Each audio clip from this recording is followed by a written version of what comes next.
गणनायकाय गणदैवताय गणाध्यक्षाय धीमहि गुणशरीराय गुणवन्दिताय गुणेशानाय धीमहि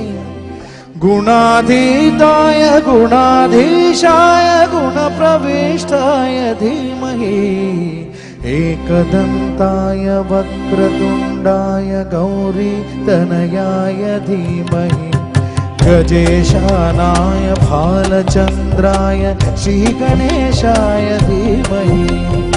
एकदन्ताय वक्रतुण्डाय गौरीतनयाय धीमहि